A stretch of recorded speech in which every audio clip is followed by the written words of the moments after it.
training of ASEAN Master Assessors for Housekeeping Division and Common Core Competencies was held from 4th to 14th of December 2012 in Bali Tourism Institute, Nusa Dua, Bali. This training course is supported by ASEAN Secretariat and AADCP-2. The training course was conducted by William Anglis Institute, who has been involved in developing common ASEAN tourism curriculum and housekeeping toolboxes. Through this kind of training activity, it is hoped that the mutual recognition arrangement for MRA on tourism professionals can be further implemented by all ASEAN member states based on the commitment established.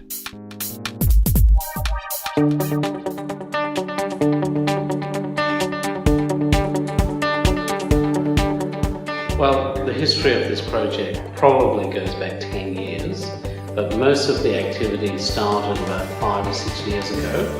There was an agreement that's called the MRA, the Mutual Recognition Arrangement, where the ASEAN states decided that in the area of tourism particularly, that there needed to be a common ASEAN tourism curriculum.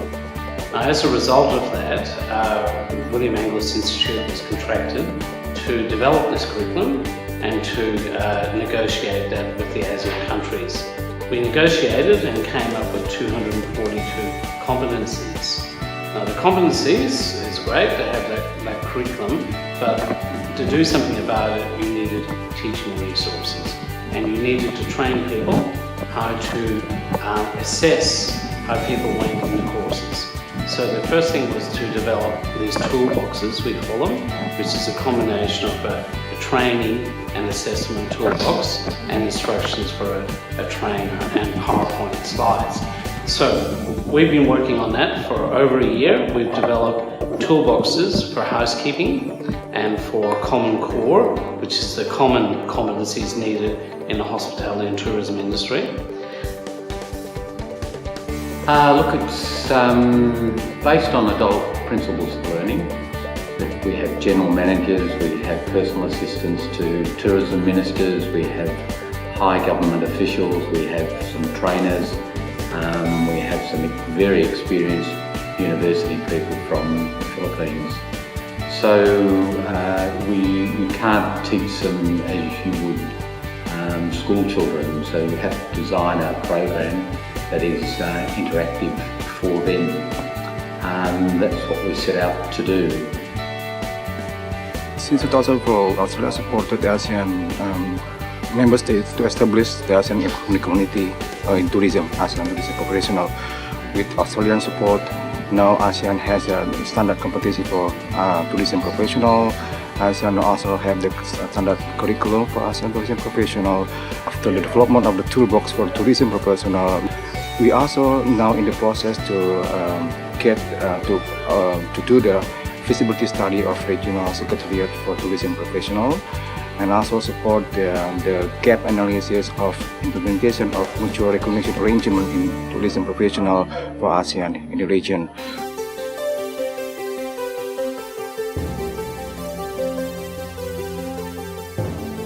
William Anglis Institute is a hospitality and tourism training provider in Melbourne. They were commissioned by ASEAN to develop the regional qualification framework and recognition system on tourism. As a result, 242 units of competency and 46 toolboxes on housekeeping and core competencies have been developed. Each toolbox contains of training manuals, trainer guides, PowerPoint presentations, and assessor manuals. Currently, 98 toolboxes on front office, food and beverage, and food production are being developed and will be completed by the end of 2013. It is planned that another 98 toolboxes on tour and travel divisions will be developed in 2014. We're monitored by the ASEAN Secretariat. We send in monthly reports, we do an inception report, we do a final report, and as well as that, we consult with the different ASEAN member states. So last year I travelled to 10 member states, spent 2 days in each place, and we asked them, what do you want in the toolboxes, first of all, but also once we developed them, what do you think about them? What do you think's missing? How can we do this better? And then we had a regional workshop to put all those ideas together and produce the final toolboxes. The method that we used for the Master Assessors was developed to enable the assessors or for the participants to show a selection of different assessing methods. So John and I role-played by explaining and implementing some methods that they could use in their training environments, either on the workplace or in their educational institutes. So we used a portfolio method, and it enabled us as assessors to see the participants as assessors in 3 different methods. The first method was a collection of evidence in the form of written work. The second was the participants actually conducting some assessment in the form of a role play, where they often use themselves as role play or as students at the school. And then the third was a case study, and you possibly saw the case study where there was an opportunity for questioning and thinking and brainstorming. So the brainstorming activities and working in groups enabled the cross cultures from the ASEAN countries to share ideas, and it helps for them to get some different training methods as well.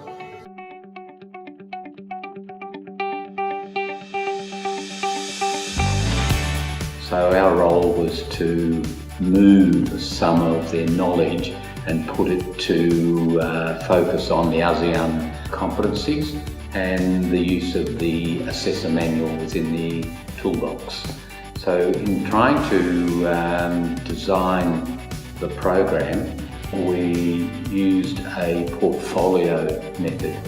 Now the portfolio had 10 activities in it. Those 10 activities required the student to collect information and demonstrate that they had knowledge of the ASEAN system. Now those questions from 1 to 8, they had to respond, they had to show us information, and they had to describe and to answer what the rules of evidence were. Now, on activity 9 was a case study. That was a recognition of prior learning case study. That case study required them to assess in a different way. So we're assessing in an indirect way as opposed to a direct way. So they were given cards of evidence for a fictitious character by the name of Bagus from Hotel Santika. Now he was looking for a recognition of prior learning in work effectively with colleagues and customers. The final thing, activity 10, was the actual assessment. So we ran activities 9 and 10 concurrently, and that was the means of the teaching method. Many hadn't experienced the use of an assessment portfolio before and have commented that they enjoyed using that type of assessment. It's a formative, ongoing form of assessment where you can actually bring the training and the assessment together. So there is really no need for independent assessment at that time. So it's an excellent way of working.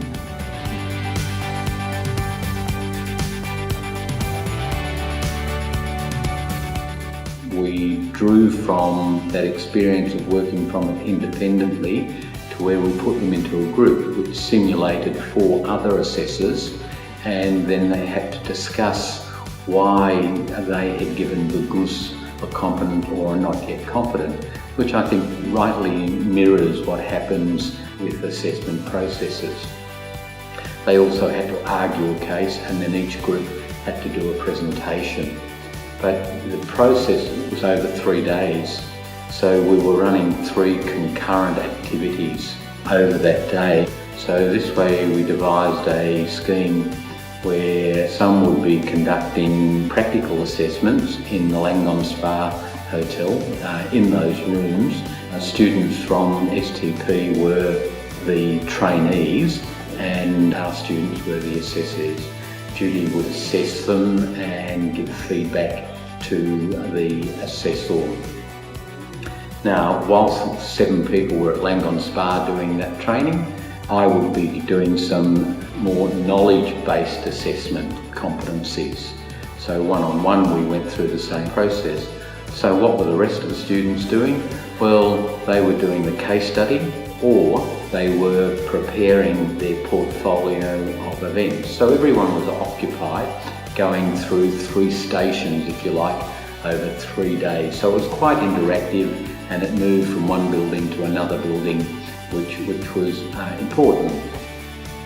We assessed by their written work, which was an indirect assessment. We assessed by direct method, which was interviewing and listening and observing with a checklist, and finally by their case study, which was another indirect form of assessment.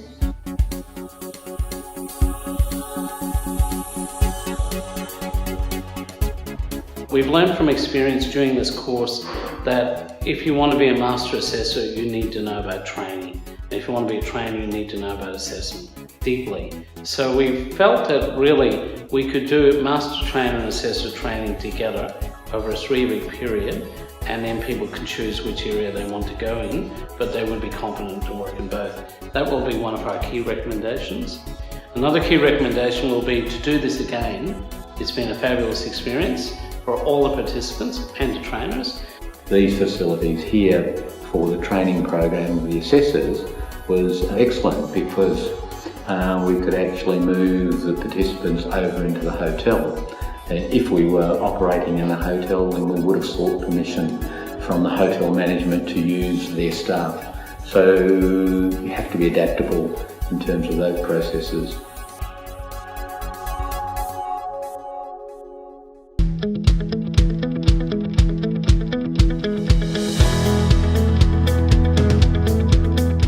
One of the, let's say, the objective of the IC in the economic pillar is to facilitate the movement of the business people, the skilled laborers and the talents.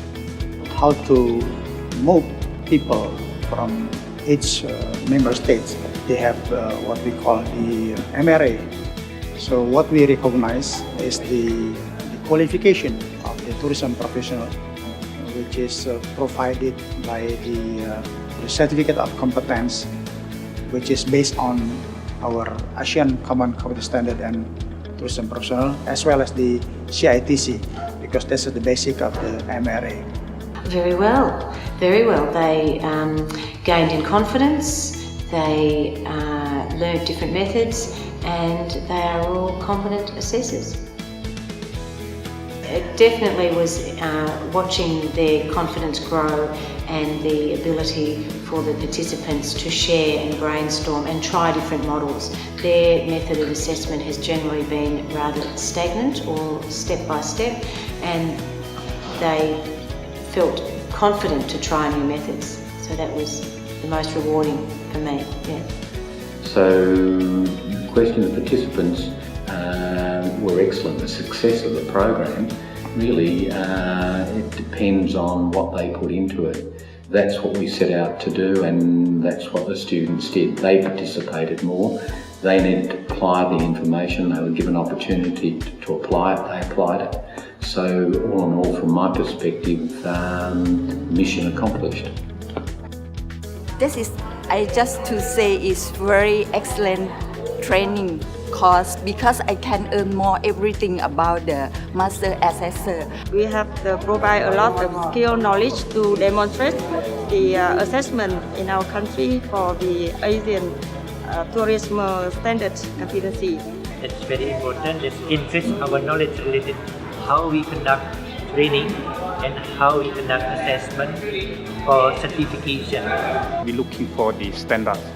We want to increase more the mobility, the skill levels to across to the countries among the member ASEAN. And especially I have learned from this training course is competency-based training and competency-based assessments. The program is very effective because the topics we have discussed is segmentized as the participants progresses. There are lots of activities where we can reinforce what we have learned in the training. I would like to say thank you for the William Great Institute too, because I can earn benefit more from this program. I can use the knowledge to transfer to our teacher and our student in my country, especially in Office of Vocational Education Commission.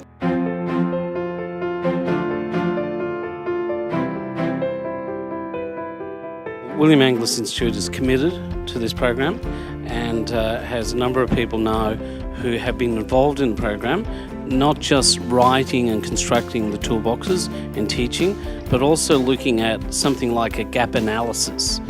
What's needed in each of the countries in order to implement the toolboxes. So, that was one project we've done.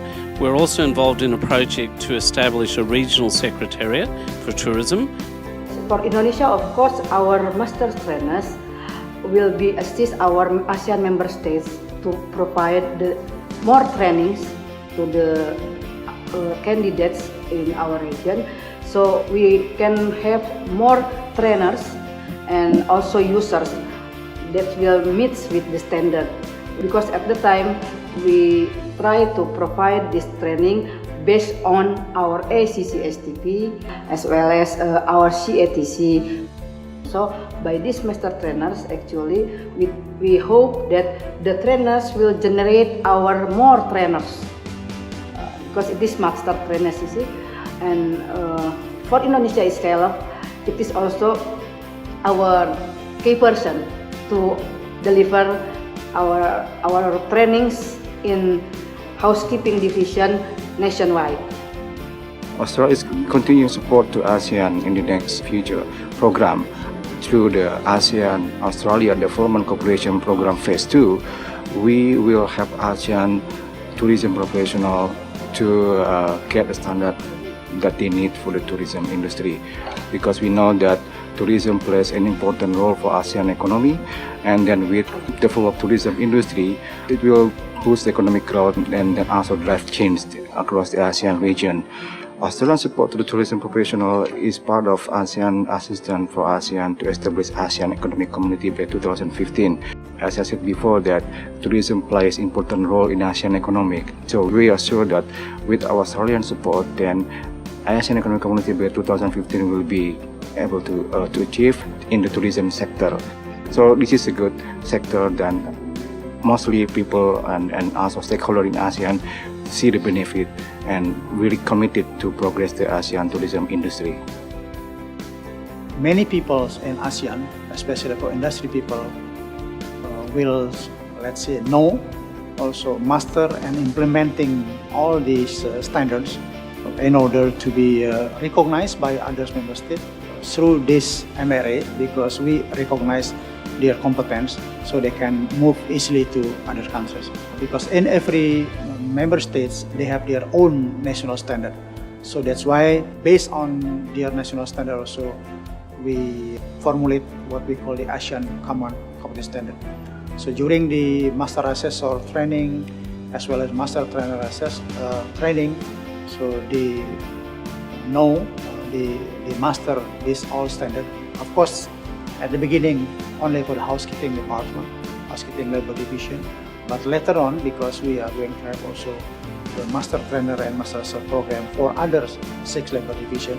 So we do hope that by 2015, we will have all these Master Trainer and Master Assessor, and as well as we are doing the training program not only in each member state but also regionally. So every Master Assessor and Master Trainer should ready to, let's say, to do a service to other member states.